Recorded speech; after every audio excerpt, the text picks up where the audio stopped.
Estou aqui com o Rodrigo Espada, que é presidente da AFRESP, Associação dos Agentes Fiscais de Renda do Estado de São Paulo, e com o José Roberto Lobato, que também é da diretoria da AFRESP. Não é isso? E estou com a revista aqui em mãos de um projeto que nasceu ali na AFRESP, um projeto chamado Movimento Viva. Eu queria que vocês falassem sobre o Movimento Viva. Muito obrigado, Goza. Primeiro, agradecer o convite. Estar aqui é sempre uma honra, esse prestigiado programa.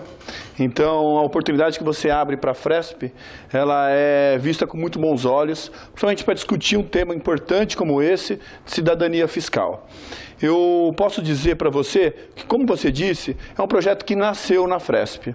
Mas ele não é hoje só da AFRESP. É importante falar que esse projeto ele ganhou vários apoiadores e é um projeto que tem como principal parceiro o BID, que é o Banco Interamericano de Desenvolvimento, uma organização internacional com sede em Washington, que presente em muitos países, mais de 40 países, que há muito tempo incentiva e financia programas de modernização da administração tributária e desenvolvimento do Estado brasileiro. Então, um organismo como esse, da chancela, entrar em parceria conosco, é motivo de muito orgulho para a AFRESP também. E a gente tem também a Fiesp, que está apoiando, tem o CIAT, que é outro organismo internacional, Centro Interamericano de Administrações Tributárias, com sede no Panamá. Temos também o ENCAT, o Encontro Nacional de Coordenadores de Administração Tributária, temos a FEBRAFIT, temos a própria FGV, o CCIF, Centro de Cidadania Fiscal, Fiesp, Instituto Ético, e agora essa semana aderiu também a Associação Paulista de Municípios. Então é motivo de muita honra, iniciou na AFRESP, mas hoje a AFRESP, e a gente pensa isso, que o projeto será bem sucedido quando a AFRESP se perder como um nó numa rede de várias instituições de renome lutando por um objetivo comum. E esse objetivo é justamente uma reforma tributária. A gente ter um modelo tributário mais generoso para o país. Um modelo que possa incentivar o desenvolvimento econômico. O Brasil há muito tempo vem sofrendo economicamente por um modelo perverso, anacrônico, disfuncional. Então, se me permite contextualizar mais um pouco, esse trabalho começou em 2015, na AFRESP, tendo o Lobato, que está aqui como coordenador do projeto, ele é o diretor de assuntos estratégicos e comunicação na AFRESP, economista, formado na USP, e tem um currículo invejável. Ele já foi coordenador da administração tributária adjunto, que é a cúpula da Secretaria da Fazenda, a coordenadoria da CAT. E a gente começou fazendo um diagnóstico que a gente percebeu que a nossa categoria ela estava numa grave crise. A gente tem uma crise dentro da Secretaria da Fazenda e a gente tinha a percepção que essa crise ela era e é ainda fortemente impactada pelo modelo tributário. A gente vê os estados, muitos estados em crise, como Rio de Janeiro, Rio Grande do Sul, Minas. Teve uma grave crise também no Espírito Santo, ano passado, mais ligada à segurança pública. Mas a gente tinha a convicção que, como é a analogia que a gente usa do alfaiate, que como um alfaiate ele não pode entregar um produto como um terno de boa qualidade se ele trabalhar com a matéria-prima de má qualidade, o fisco também seria assim. Por mais que tenhamos profissionais com destreza, com habilidade, com conhecimento técnico, com expertise, voluntariosos, eles não conseguiriam entregar um produto de boa qualidade para a sociedade, que é o nosso fim maior, se não tivéssemos, a princípio, uma matéria-prima de boa qualidade. Como o alfaiate tem o tecido, nós temos o imposto. Eu queria perguntar para o Lobato uma questão. Quando a gente fala dessa questão tributária, estamos falando de ICMS, tá certo? Estamos falando do problema do Estado e o problema também do cidadão, né? E é o que você está colocando, é o cidadão que paga e recebe uma mercadoria de atendimento de baixo valor, né? Nós temos a central dos servidores públicos, que é a pública, que aliás a Fresp também está ligada na pública. E uma coisa interessante que eu estou vendo aqui com vocês, é uma coisa que já se discutiu, vem se discutindo na pública. A pública não é uma central de servidores só para defender os servidores, mas é para exatamente trabalhar com o Estado formas novas de organização. Queria que você falasse sobre essa questão, já que vocês uniram outras a Fresp de outros estados, inclusive chegando no BID. Isso é muito interessante, porque permite a gente falar de um papel importante para uma associação como é a Fresp, e que desde o início a gente pensava que não deveria ter na discussão desses problemas esse viés corporativista, assim, que muitas vezes cria uma certa defesa da parte dos outros interlocutores, porque a gente entende que esse problema não é um problema de fiscais, não é um problema de quem opera o imposto, mas é um problema da nação. Hoje o país está vivendo uma crise em grande parte derivada dos problemas de tributação. Os problemas tributários hoje impactam negativamente o desempenho da economia, mas diretamente, né? E a gente percebe isso de dentro, quer dizer, a gente é parte deste problema, nós sofremos esse problema. E é muito fácil, porque o interessante é isso, em muito pouco tempo, fazendo esse discurso, a gente levando a visão de uma associação, como a gente tem interlocução aberta com vários outros atores sociais importantes, como é o caso, por exemplo, de Fiesp, que estaria do outro lado, em princípio estaria do outro lado da linha, né? no polo oposto, e não é nada disso, quer dizer. Então a gente consegue ter esse diálogo com o Banco Internacional, com associações empresariais, com entidades patronais, absolutamente franqueado, porque nós temos um problema concretíssimo, que é o problema da má qualidade da tributação no Brasil.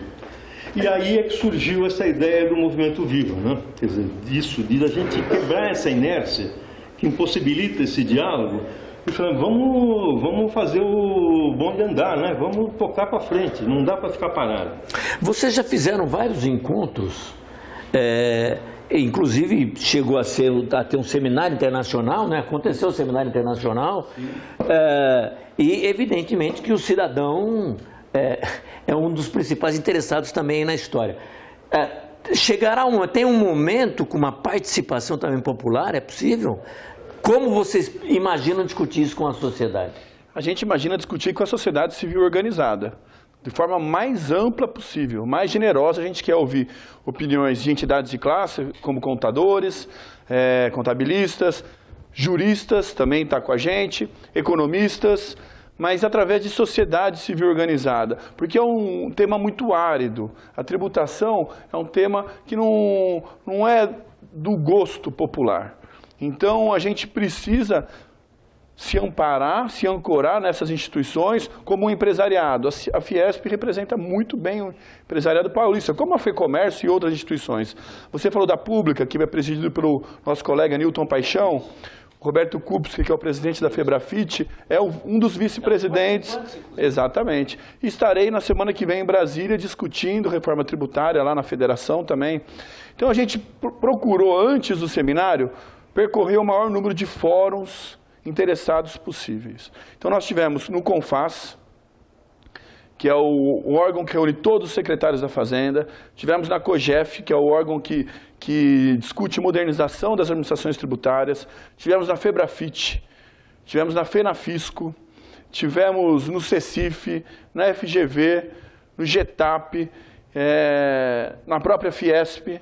Então, a gente tem procurado discutir, sim, de forma ampla, e estamos abertos a qualquer sugestão. A gente está pedindo para outros interlocutores juntarem forças conosco, porque a gente não defende, de início, neste momento, uma reforma tributária específica.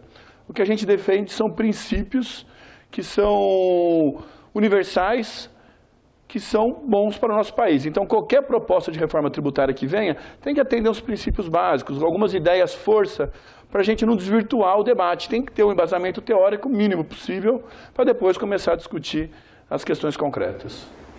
Nós estamos vendo discussões lá no Congresso de matéria sempre encaminhada pelo governo e a gente sente que a discussão com entidades interessadas não aconteceu como devia. O governo também fala em uma reforma tributária, mas ela nunca saiu do papel. Por que isso acontece? É uma questão sempre discutida, né? É muito difícil dar um parecer definitivo sobre esse assunto, mas eu entendo, e a gente tem discutido bastante isso, que muito disso vem não apenas da qualidade da proposta, daquilo que é proposto, mas de dois outros fatores. Um deles é que o nosso modelo de federalismo fiscal, né, a maneira como é distribuído as responsabilidades, as competências dentro do Estado brasileiro, elas favorecem o conflito, não favorecem a união. Então, todo mundo desconfia de todo mundo dentro do país. Quer dizer, quando você vai fazer reforma tributária, você faz desconfiado de que teu vizinho está te querendo passar a perna, de que o município está tirando, o Estado está tirando do município, a União está tirando do Estado, o Estado está tirando de outro Estado.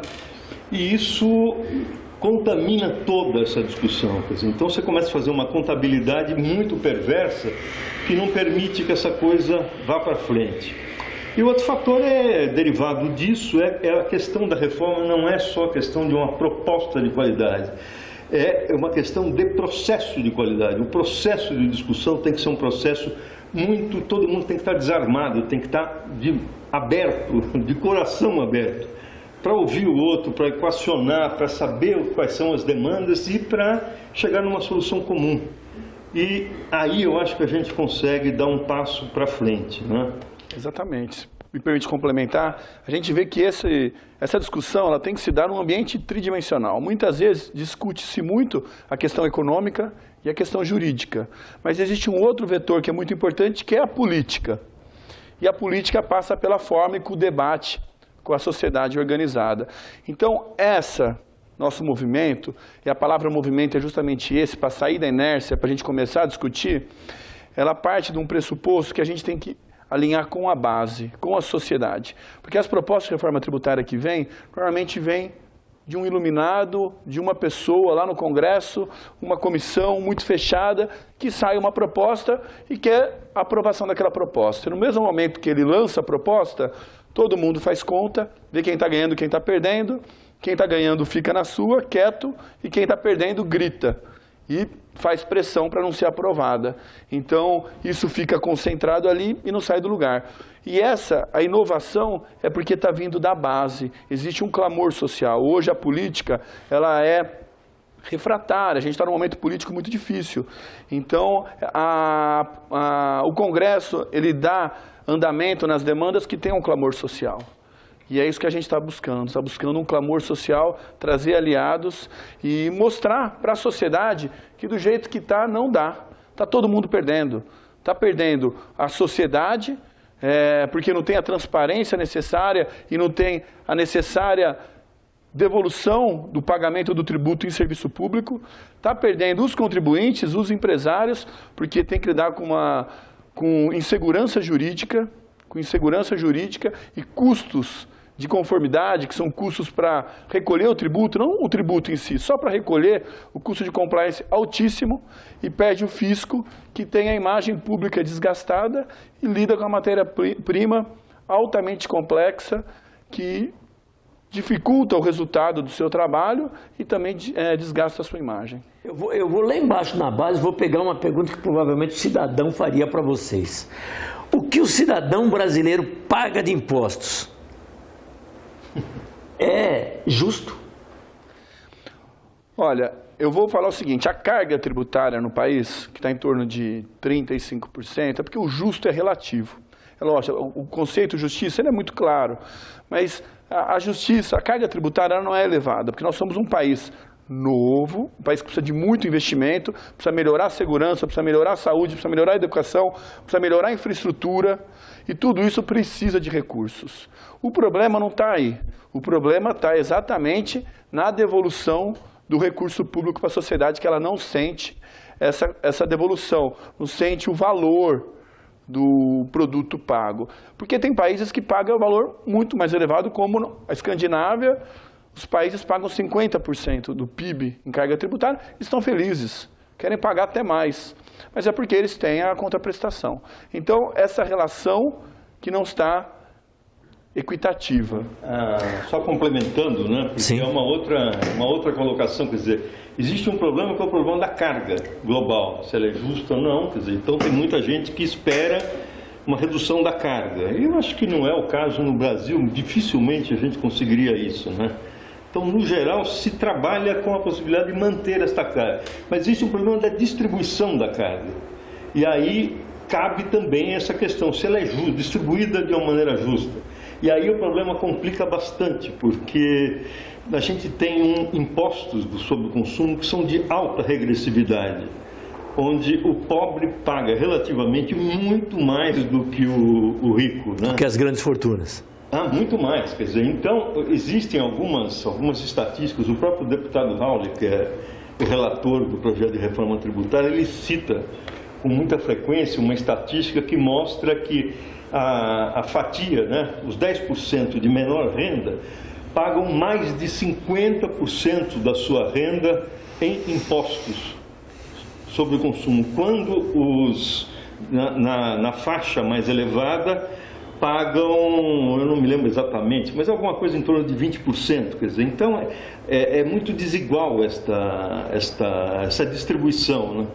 E isso nós vamos ter que equacionar, quer dizer, não é uma coisa que se resolve do dia para a noite e nem o tributo sobre consumo vai resolver isso, mas é uma discussão bem importante. É porque normalmente o rico, ele poupa uma parte da renda, enquanto que as pessoas menos favorecidas, elas consomem todo o salário. Então o imposto que incide sobre o consumo está incidindo sobre toda a renda das pessoas mais pobres, enquanto que as mais favorecidas conseguem poupar e não tem a tributação sobre o consumo, sobre a poupança. A questão também da justiça é uma questão de discutir o pacto federativo, como o Lobato falou, e também que estados queremos. Nós, na Constituição Cidadã de 88, nós criamos uma série de obrigações para o Estado. É uma Constituição que dá amplos direitos para todo mundo. E alguém tem que pagar, a gente tem que financiar esse Estado. Então, talvez seja o caso de uma nova reforma constituinte, não sei, para ver o tamanho do Estado que queremos, porque muita gente fala de pacto social. Mas o pacto social prevê um pacto fiscal. Então, esse pacto fiscal é quem vai pagar essa conta, como vai pagar, para ter o Estado que queremos. Então, tudo é questão de tamanho de Estado. É porque, assim como o que o pobre paga mais em relação às grandes fortunas, ele também parece que recebe menos atendimento. Uma, porque ele teria que ter um atendimento do Estado que é precário. São duas coisas. São duas coisas, claro. O que a gente quer é dar o passo inicial para isso. Sim, então, maravilha. Qual é o passo inicial? Nós não vamos fazer uma mudança na federação, nem de todo o sistema tributário nesse momento. O que nós queremos é uma reforma tributária que desencrave a economia. Quer dizer, o primeiro passo a ser dado é quebrar esta coisa que tem impedido a economia de andar. Porque o imposto tem prejudicado o andamento da economia mesmo. Quer dizer, ele é uma questão, como disse o Bernardo Api numa entrevista recente, ele é um problema da produtividade. Quer dizer, ele prejudica a produtividade do país. Você produz menos com mais recursos. E com uma reforma tributária da base do consumo, a gente consegue fazer andar. O segundo problema que eu acho que é importante e que está nessa discussão é que muito de quem paga imposto no Brasil paga, mas não sabe que paga, porque o imposto sobre consumo é indireto e as pessoas estão consumindo e não percebem que estão pagando imposto. Até porque todo o nosso sistema ele é extremamente obscuro, ele deixa isso e tem vários mecanismos que não dão transparência a isso. Então a gente quer um imposto transparente que permita que o consumidor saiba que está pagando e quanto está pagando. Então esse é um dos 10 princípios que a gente estabelece, é de que o imposto tem que ser transparente, ele tem que ser a regra clara e com toda a transparência para que as pessoas que pagam saibam quanto estão pagando e possam, a partir daí, exercer os seus direitos de cidadão. De cidadão, de dizer, eu pago tanto. Eu pago tanto. Empoderar o cidadão, eu né? quero.